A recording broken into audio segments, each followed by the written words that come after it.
Hello, bookaholics. Welcome back to my channel. This is Angela, your own bookaholic brand name. If this is your first time here, let me tell you what this channel is about. This channel is all about books. So, you will get to listen to the books that I have read, books that I'm currently reading, books that I'm planning to read, books that I love, books that I hate, all things related to books. So, if you love books the way I do, please feel free to subscribe to my channel, and also if you like any of my videos, please do like, share, and comment so that we can talk about them. So today's video is going to be about the books that I read in the month of October. And if you're wondering why I'm a little bit different, I'm wearing kind of an ethnic wear. I'm wearing a salwar kameez. That's because today is November 1st, which is the state formation day in many um, states of India. So it is Karnataka Day. Karnataka is the state that I'm staying now, and I've been living here for like more than 12 years now. So I can kind of call it my second home, and also my home state, which is Kerala. So it's both Kerala Day and Karnataka Day today. So I thought maybe I should wear something ethnic. You know, that's it. So without further ado, let's get into my October wrap up.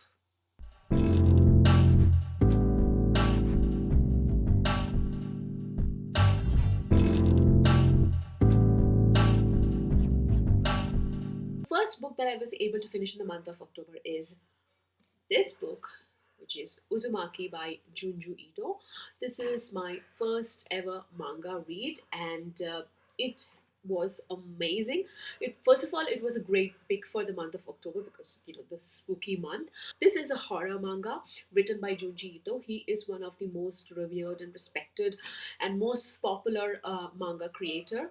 So the story is about a small town, a small coastal town in Japan, which is called Kuruzo-cho, and this town basically is kind of cursed or haunted, but it's not haunted by a ghost or anything, but basically a pattern. All of a sudden, some people in the town get obsessed with a pattern, the pattern of spiral, and everywhere and anywhere you turn there are spirals, there are people turning into spirals, there are things that are turning into spirals, and at the end it leads to the demise of the person or the cursed person. It was an apt horror read, and if you want to read this, please do pick it up, and I would totally recommend this. If you want a detailed review of this book, I have done an individual video, the link to which I will provide in the description below.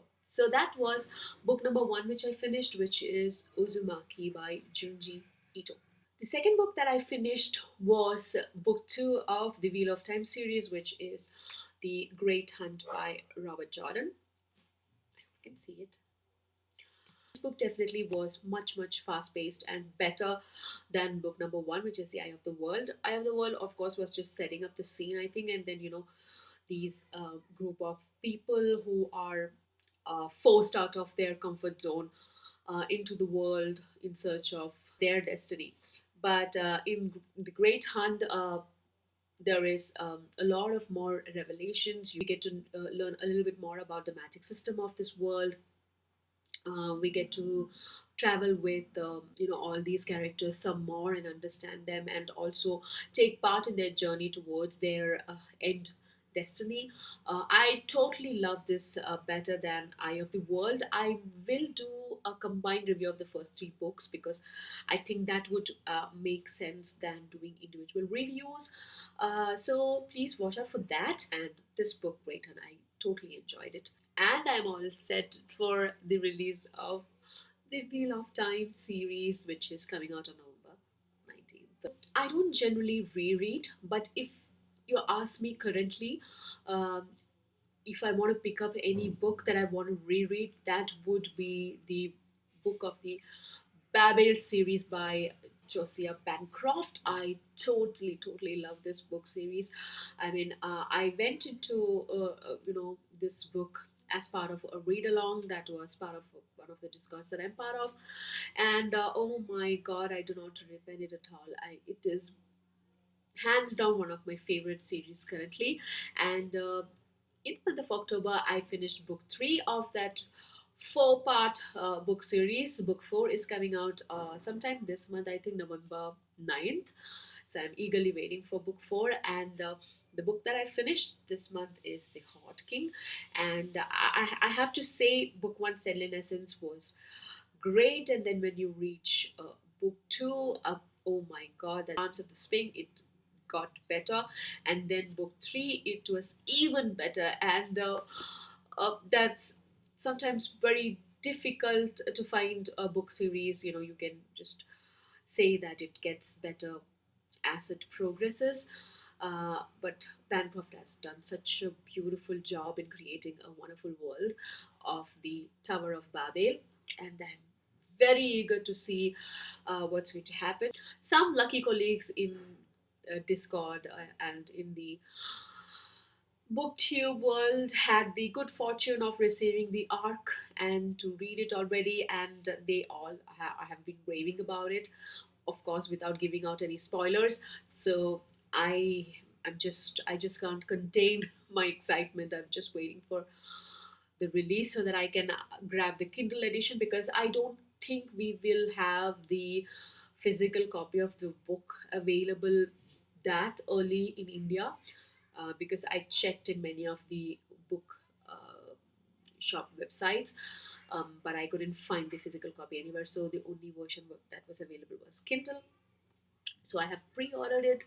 So yeah, just waiting for this, guys. If you want to read one book before the end of this year, just pick up book one of Books of Babel series. It's totally worth it, and I'm sure that you will just grab the second book as soon as you finish book one. Have no doubts about how great these books are, the Books of Babel series by Josiah Bancroft, and you will thank me later. Next up, I read an audiobook which is No Exit by Taylor Adams. I rated it 2 out of 5 on Goodreads. I will tell you the reasons why I rated it so low. So, this book is about a girl called Darby Thorne. She is a student, and she suddenly comes to know that her mother is dying of pancreatic cancer. So, she starts off from her college towards Utah, which is her hometown, and on the way she is caught up in a heavy fierce blizzard, and she is forced to take refuge in a very remote rest stop. So she pulls up into the rest stop, and then she goes inside, and she sees four people inside, four total strangers, and then there are vending machines and basically a shelter from the storm. And she sits there with the strangers, but she's not getting any cell phone reception. So she steps out to find out if there is any network signal in the vicinity. And what happens is, and this is not a spoiler, this is something that you will definitely get in any of the synopsis of the book, that as she passes by one of the vans that are parked outside, she finds that there is a kidnapped girl. She is enclosed in a dog cage kind of a setup, and she is just shocked and horrified in seeing that. But because they are in such a remote situation, or a place, and there is no chance of reaching the authorities, she keeps mum about her discovery, because she thinks that if the actual kidnapper comes to know that she knows, then you know she might also get killed, and pulling the other innocent people inside the rest stop, because she doesn't know whose van this is. So that's the premise of the story.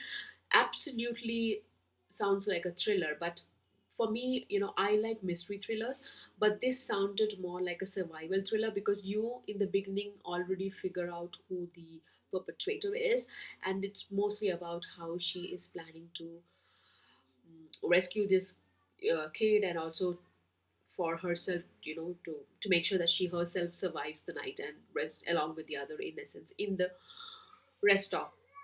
And at some point the story becomes so unbelievable. It was thrilling, uh, it was edge of the seat, but at the same time I knew where this was going, so it was not that intriguing. Do you get my point? So that's why I did not like it. And also there are so many plot conveniences. For example, this girl, she is taking a trip, alone in her car, to her hometown, and she forgets her charger. I mean, that felt like convenient, and there are so many situations like that throughout the book, which I felt was forced. So even though I'm a sucker for a good thriller, this let me down. So that was No Exit by Taylor Adams. The next audiobook that I finished is Every Single Secret by Emily Carpenter. Now, I generally love Emily Carpenter's book a lot. She's one of my favorites. But uh, this book was kind of different.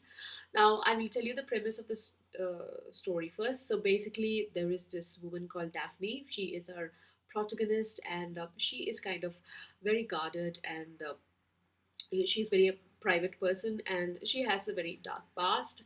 Her fiance, uh, his name is Heath. He is also very guarded and private person. So both of them have managed to live through the relationship so far by keeping their past as secret. Neither of them ask each other about their past so that they can keep their own secrets as secrets. Now, what happens is Heath is suffering from insomnia and depression kind of situation. This kind of is straining the or the relationship a lot, and they are they're engaged. So before they actually get married, Heath wants to solve this issue out. So he says that. There is this retreat, which is kind of a medical retreat at a psychologist's place. He's a very very famous and kind of a celebrity psychiatrist. This doctor's name is Matthew Herney, and Matthew Herney has his own very unconventional way of treating his patients.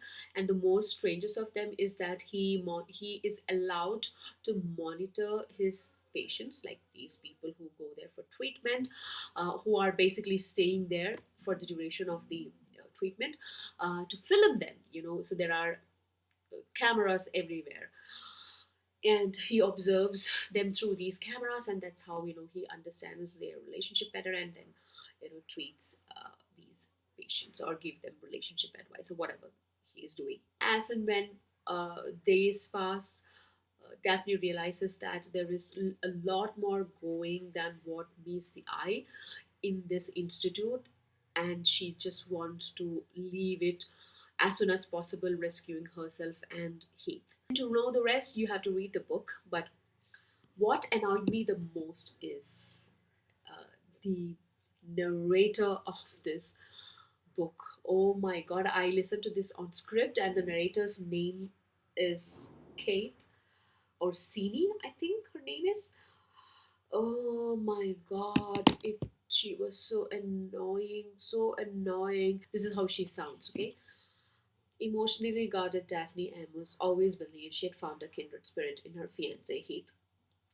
Both very private people, they've kept their past hidden from the world and each other until Heath's escalating nightmares begin to put an undeniable strain on their relationship. Like, she's very sad about whatever she's reading. She might be talking about a very fond memory, but this is how she will sound. And also, oh my god, the production was so bad. I don't know why they did not edit this out. The constant gulping and swallowing. Obviously, it's a very sensitive mic that they might be using for recording, but you can keep hearing her gulping and swallowing. That was so distracting. So distracting. I hated the production of this entire audiobook. I mean, oof, because the premise was so good, there was such a huge mystery going on, and I already started it. I did not want to stop it, so I continued listening to it. So I rated it 3 out of 5. Around 50% of the book, we kind of know or can guess, who the culprit is. So yeah, it was not kind of a jaw-dropping uh, mystery reveal or anything. So yeah, 3 out of 5. So both the audiobooks that I listened to this month were kind of disappointments. That was book number 4. Then, starting from October, I have started reading some great short stories, and because this was a horror month, I thought of reading Edgar Allan Poe's short stories. So I read four of his short stories, which are The Pit and the Pendulum, Elysia, Fall of the House of Usher, and Telltale Heart. And boy, I loved all of them. And I can totally understand why he is the master of horror and gothic literature. And I have done a separate video which talks about the details of these four books and what I thought about each of them. Go check it out. Then I read another short story from Edgar Allan Poe, which is The Purloined Letter, which was not a horror short story. It was a detective short story, investigative detective short story, and I loved it as well. It was not excellent or great, but for those times, it would have, been heartbreaking mystery story. There is a very good review done by the Codex Cantina channel. I will link that video in the description below. They have done and analyzed this short story very well, and I agree with all of their opinion in that video. So, the guys, go and check it out. So those were my completed read for the month of October. Apart from that, I started Anna Karenina by Leo Tolstoy. You can see it is a tome. Yeah, I don't know, I am just 25% into the book. It is good. It's good. I'm yet to love it. Maybe I will once I finish this book, but I can totally see why this is a classic. And the next book that I started is The Memories of Ice by Stephen Erickson. Of course, book three of Malazan Book of the Fallen.